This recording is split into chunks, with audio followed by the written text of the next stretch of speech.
President Trump has effectively taken ownership of the Russia-Ukraine war. He can no longer claim that it's Biden's war. He is now fully in charge of it and is calling the shots. And he has decided today that he is definitely taking Ukraine's side. That's been something that the Ukrainians have, and many in the Western Europe have been trying to get him to do since day one. And he's, in some cases, kind of come out looking like he was more akin to Russia's position or more influenced by it than he was the Ukraine side. But he seems to completely have reversed that, at least as of today. Trump is famous for changing his mind. And now that he seems on the Ukraine side. Now, initially, that's going to get a lot of people happy in both Europe and in Kyiv itself, as we've already seen from Volodymyr Zelensky. But we wanted to kind of take a look at this from also a Ukrainian perspective today. So we have, as a first-time guest on our show, Artemis Dikarev. I hope I didn't say that wrong again. The Russian dude. First time on our channel. I was on his show the other day. Really enjoyed it. It's a very thought-provoking show that he has. But just for anybody on our channel who may not be familiar with him, you'll see the Russian dude and you're going, wait, you said that he was from the Ukraine perspective. It seems a little odd.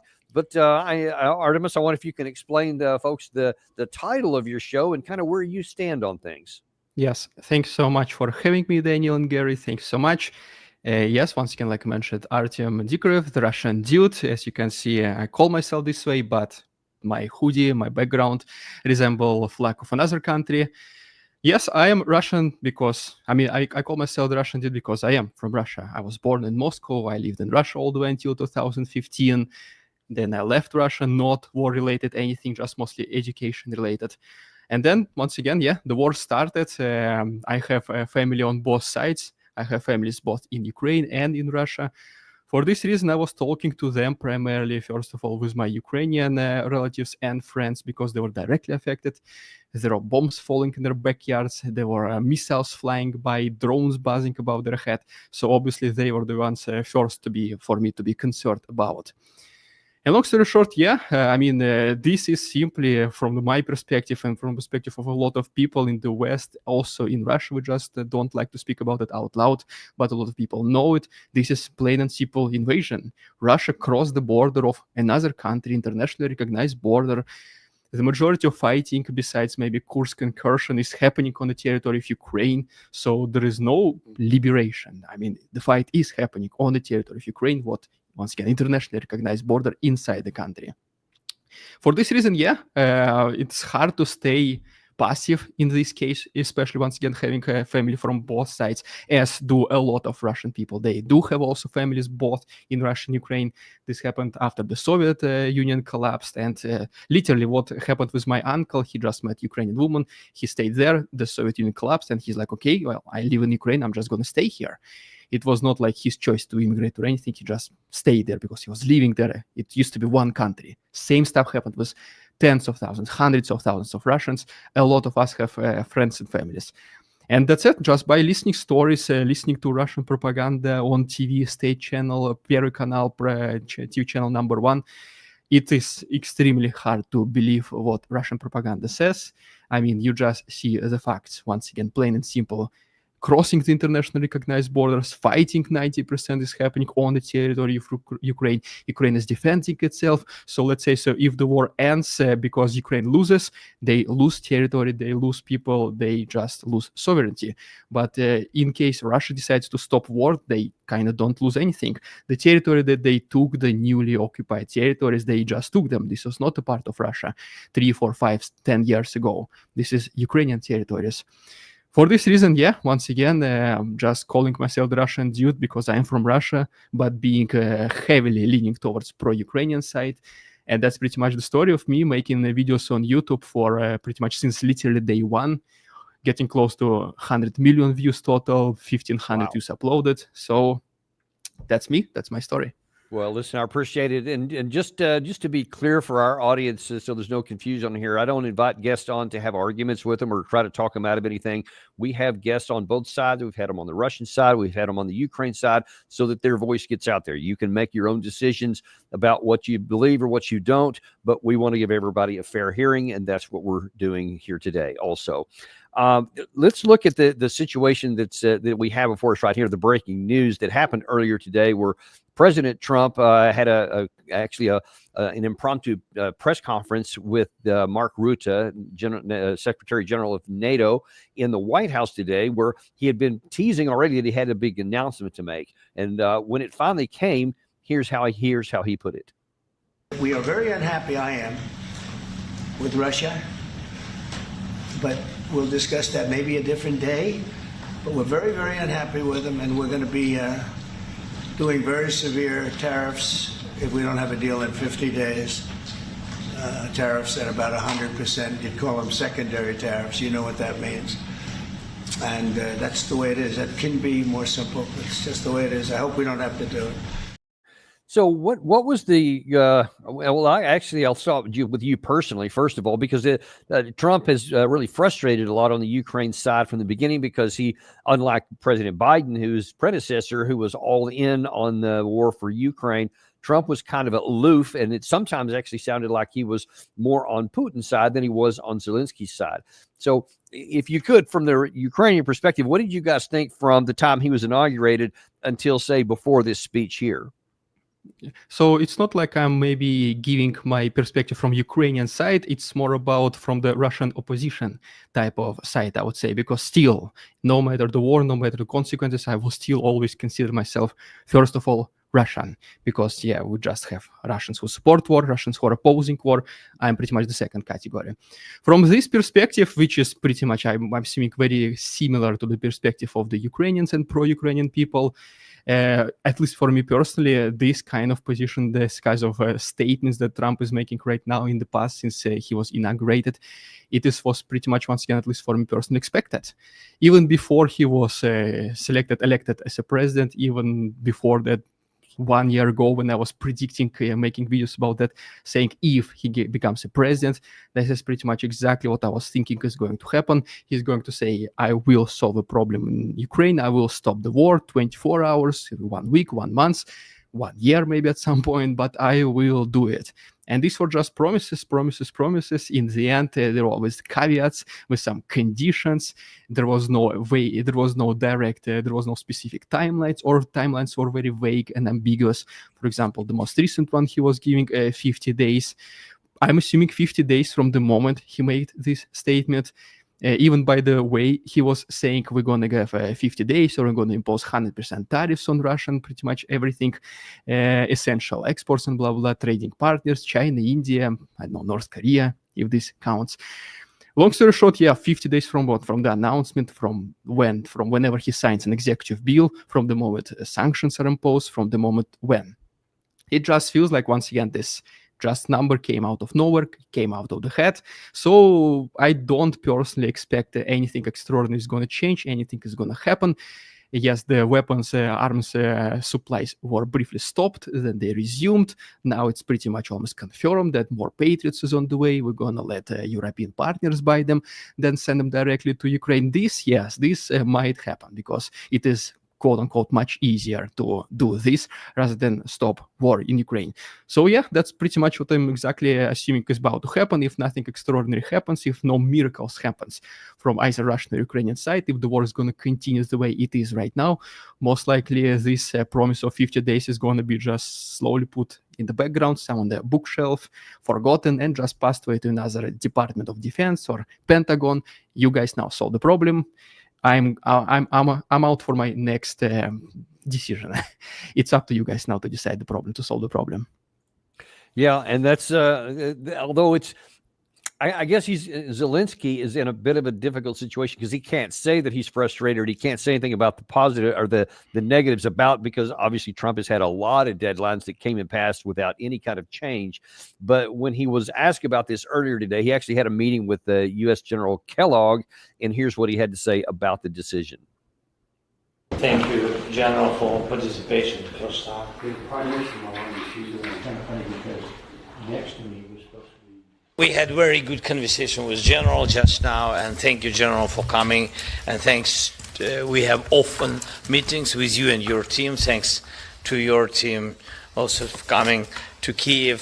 Thank you so much. We are thankful to President Trump for his all messages and very strong decisions about resuming delivers for us, and we are thankful for bipartisan support.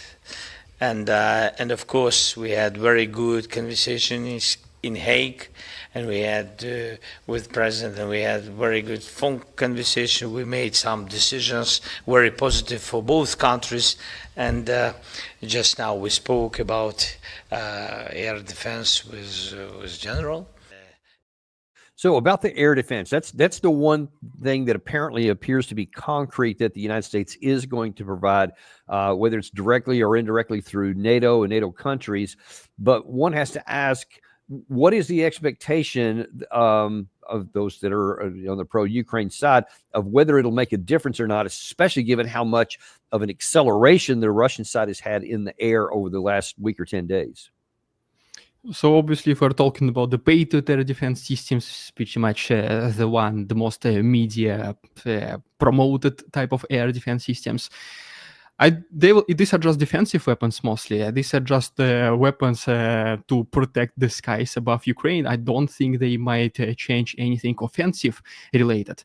Ukraine pretty much was on defense since the entire war started. The only 3 times that comes to my mind immediately where Ukraine was offensive, all of them were pretty much successful, was Kharkiv region liberation. Pretty much the entire region was liberated in a matter of weeks. Same thing happened in November later that year. November, whenever Kherson was liberated all the way to the Dnipro River. And then the Kursk incursion in August 2024. All besides these 3 offensives, Ukraine was just pretty much mainly on defense. Not a single other big part of land was liberated, and that is this type of support that mostly is promised and then given to Ukraine by its partners. Once again, defensive weapons. Majority of what we see, especially recently, are Patriot systems, and that's at least what media is only talk about. Of course, including in the packages, there are some offensive weapons, ammunition, rifles, all this kind of stuff. But it's not that much talk as it used to be maybe last year, whenever the majority of the military packages that they were talking about and receiving were consisting of tanks, Abrams, Leopards, or even F-16 planes, which took years for them to first arrive in Ukraine and start flying in the Ukrainian skies.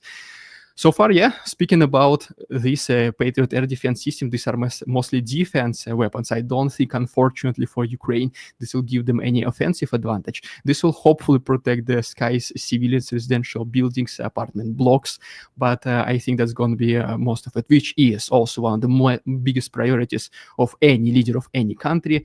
At this point, we're talking about Ukraine, so for Zelensky is to protect the lives of civilians, of innocent people, and this is what he's doing. And one of the things that was asked about President Trump, which is really relevant to this whole situation, especially the nature of these things and the absence of any kind of a potential for offensive, which of course has as much to do with the personnel, and I'll get to that in a second. But what is the objective of the Ukraine side here? Because the claim is going to be that the claim was rather that this, and this is what the NATO countries have been saying for a lot recently, especially, is that they want this to, quote, force Putin into having a negotiated settlement on terms acceptable to Kyiv. But if it's only defensive weapons and it might slow down some of the air offensive, how is it ever going to change the calculus for Russia? It's very hard for Ukraine, unfortunately, once again, being also pro-Ukrainian and opposition to what Putin is doing. It is very hard to win war like this for Ukraine. We literally just need a miracle of any sort. Something happens within Russia, within Kremlin, or Ukraine gets spontaneous assistance military package under the table or anything like this. Or maybe Ukraine is planning a super secret operation like the one that happened recently, Spiderweb, Putin, when they brought trucks full of drones across the country and destroyed a lot of Russian aviation. Maybe something like this isn't planning right now. Obviously, not a single person would know except maybe a dozen of highest Ukrainian officials. So something like this needs to happen, because whatever we are seeing right now is just the extremely slow simmering conflict.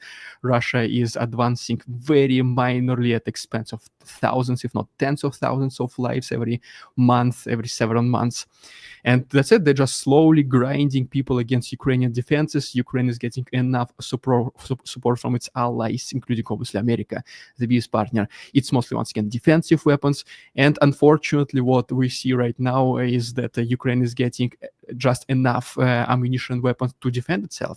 It is not getting too many new weapons to escalate, to go into offensive, because maybe, I'm assuming, the Ukrainian allies, they're afraid of what Putin's response might be. Because Russia is a big country, it has a big military. We cannot underestimate the enemy, because this is when the biggest mistakes comes from. Because if you think that it's okay, like everyone's talking about Russian army being stupid, we just treat them like they're clowns or anything like this. And well, once again, simply as that, you cannot underestimate the enemy. You should always be prepared. Every single threat needs to be carefully studied, carefully assessed, and the responses need to be developed. So once again, for this reason, I don't see, unfortunately, for Ukraine to have any breakthroughs in the near future. They're just going to be on defense. Russia is just slowly pushing, and just some kind of miracle needs to happen to change anything in Ukraine's favor. Because if Putin just keeps doing things he's doing right now, it just 10,000 more people signing contracts. I do not think there's going to be any more partial mobilization or the full mobilization or declaration of war. It's just going to be slowly grinding until Ukraine maybe is forced to do something, allies are forced to do something, because unfortunately it does not look promising for Ukraine at this point, even though we'll hope, we'll believe, and we'll have faith, because faith is something that you can never take away until the very end. And I mentioned a second ago that there's a number of compounding problems that are mitigating against how long Ukraine can hold out and can have this hope in a miracle or the faith. And the primary one is the personnel. On July 1st, Julian Rutte, a German journalist who's very much self-declared as on the Ukraine side and for the Ukrainians, nevertheless, gave what he said was an honest view of what's happening on the ground. And he said that the density of Ukraine defenders across many key sectors of the front just continues to thin out, so that there's just not enough to hold the area. And he said then Russia is just methodically taking, village after village and tree line after tree line, and he said he didn't see anything that could stop that. Then we have, and this is what I like your view on, especially the significance of this or not. There was a video that we showed here a week or so ago that is from something that apparently has been going on since at least 2022, if I'm not mistaken, showing that that there's a training going on, not just for the Ukrainian soldiers, but even for children and teenagers. Once they get the basics down, the chaos begins. There's yelling, people are bleeding, drones overhead. It's the same drills, but now closer to real-life speed and intensity.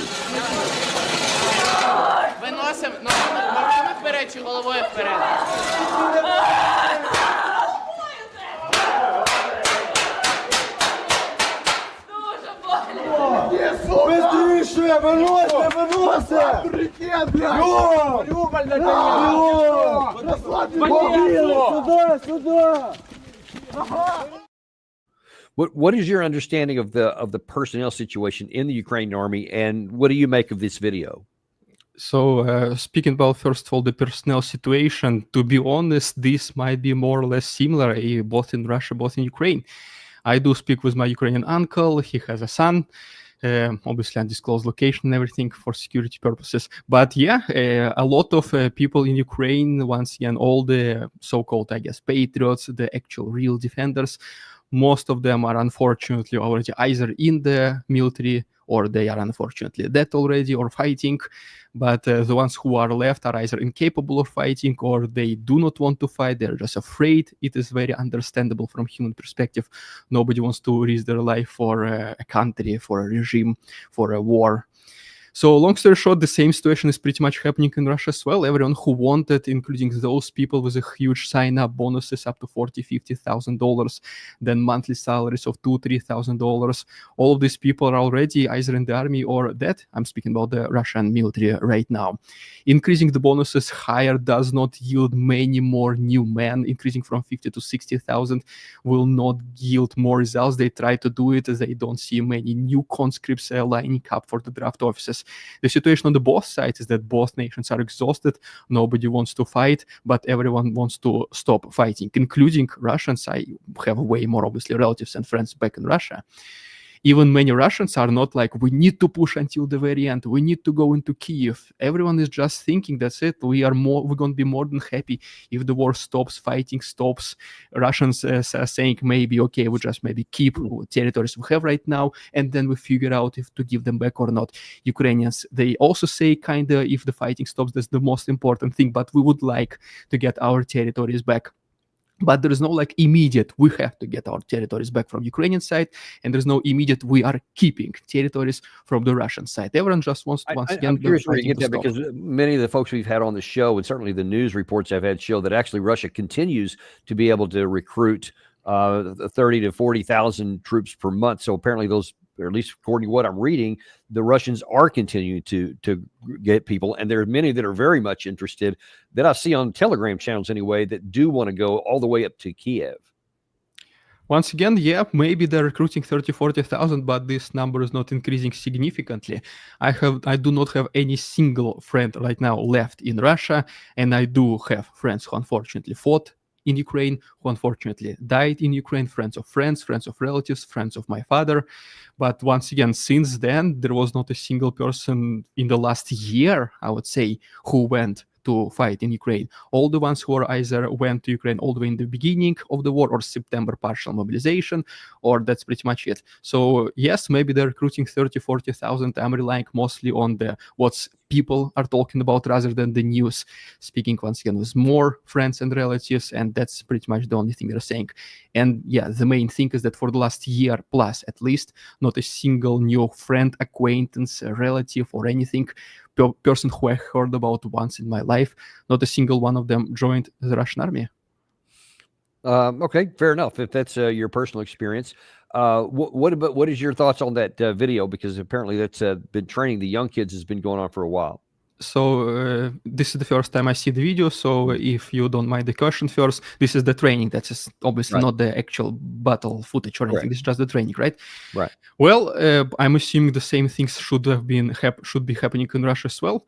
In Russia, even not just in Russia, just post-Soviet countries, including obviously Russia and Ukraine, it is very normal, natural for kids to go through military training. When I was in school, boys, I think the 9th grade, it is the first time we are going literally for the whole week for mandatory military training like this. Girls, they have like 1 week off, or they just go to like 2 classes per day or something like this. But boys, we actually go to this place in like 8 a.m. in the morning, stay there until, I don't remember, 3, 4 p.m. And we learn the basics of self-protection, the basic of first aid, what to do in case there is a nuclear warfare, how to put on a gas mask, how to march, how to disassemble AKs. Once again, first aid practices with mannequins, with our friends, comrades. This is the first time we go in the 9th grade. Then we also do something similar in the 11th grade in our final year. And then universities, a lot of universities in Russia, they also have either military classes, which I went through, and this thing is even more into details into doing things like this. For example, in my university, I was trained to be military interpreter, and we had mostly classroom activities. Learning how to speak English, how to interrogate prisoners of war, things like this, learning the names and learning the details, composition, construction of the NATO equipment, be it rifles or actual tanks or armored personnel carriers, things like this.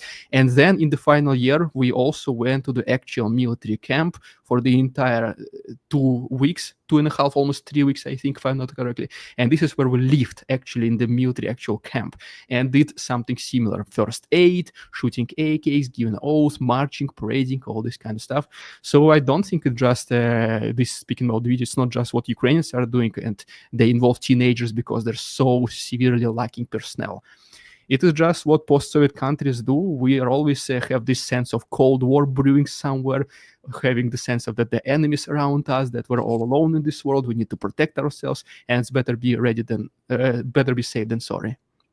So, last question I have here for you: could there come a point to where the Ukraine side, in your view, could calculate that we have to capitulate now on any kind of diplomatic terms, or we could literally be militarily defeated? There is a report out in Bild this morning that says that they're warning about a mega offensive that Russia is about to launch, something very big that could include up to 30,000 North Korean troops that are apparently also on the way over there.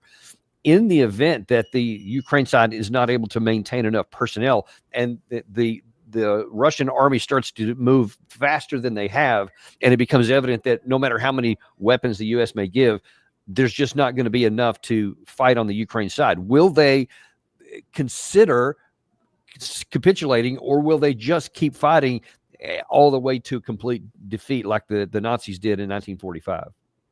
Obviously, anything can happen. The Russian mega offensive, that's also not the first time they're claiming they're going to have a mega offensive. This ongoing summer, it was supposed to be one mega offensive, couple more in the past, which pretty much nothing even happened. And they suddenly stopped writing about the mega offensive, including in the Russian media, as fast as they started writing about that it's upcoming. So we'll see. Once again, this also can be just informational warfare, just to get on the nerves of Ukrainian certainly soldiers. it can. I guess I'm just wondering if it actually happens, not just reported about. I got that it. actually happens. If it actually happens, if it is actually incredibly successful, let's assume they liberate the rest of Luhansk, Donetsk region, which is unfortunately for Ukraine not that much left. It will be extremely complicated to cross back Dnipro River to take back Kherson, Zaporozhye maybe, but not much activity happening. Kharkiv, people say Sumy, a lot of allocation, 50,000 Russian soldiers or so are getting close to Sumy region. They might take those regions. Ukraine will keep fighting. I guess this is once again the role of the Ukrainian partners is to maintain the balance. So Ukraine maybe is not escalating, but it's not losing at the same time. What potentially might happen is going to be like an emergency meeting of NATO, Zelensky with Trump. They're going to ask for more weapons, show them the actual map, frontline update changes on the map, see how fast Russians are advancing. Maybe they're going to increase the supplies of the military weapons, and they will try to hold Russians where they are whenever, just like what happened pretty much in the first weeks, months of the war, when Russians advanced significantly, then they stopped, and since then there was no major advancements. So I think, to answer your question, I think Ukraine will continue fighting, will try to fight. The support from the Ukrainian allies will increase. They will stop Russians, which might advance halfway across Sumy region, for example, which could be, I guess, the most probable region where the attack comes next.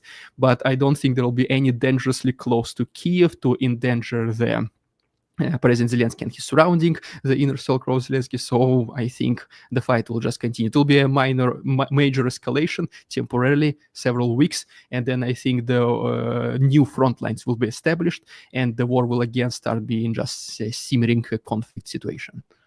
And what if I can ask one final follow-up, what would be the Ukrainian mentality? Because even in that scenario there, it's just another holding pattern while the losses continue to pile up without the prospect for any kind of roll back and push the Russians back. So there doesn't seem to be any prospect for a Ukrainian victory. Then what would they be fighting for in that case? I think this will feel like just like a wake-up call for them. Like, okay, the war right now, what a lot of people are thinking, I guess, I'm assuming that the war is going on. We still hear drones, we still hear missiles flying by, but it's not as intense as it used to be in the very beginning, when it was just a shock condition for everyone. People didn't know what to do. So this might be like some kind of a wake-up call for them. Like, yes, the war is still going on. It is still very severe. It is still very intense. We got punched. They took half of our another region. So guys, okay, it is still going on. It's still real. We barely defend ourselves. Okay, now let's get our stuff together. I don't know if you can use bad words on the live stream. I don't usually swear or anything. We need to get our stuff together and just, okay, like, it's still real. It's still going on. Let's just keep fighting, because yes, I mean, we are losing our territory. We are losing our land, villages. We are losing our resorts where we used to go in the summer to swim in the Black Sea. Like, it's our place. So Ukraine is losing our land. Every single lost battle, it means that Ukraine lost something. I see. All right. Well, we'll leave it there for now. I guess we'll continue to watch and see what happens. We really appreciate you coming on and sharing your perspective here. We really appreciate hearing from the different perspectives. Thank you. Yes, thanks so much for having me.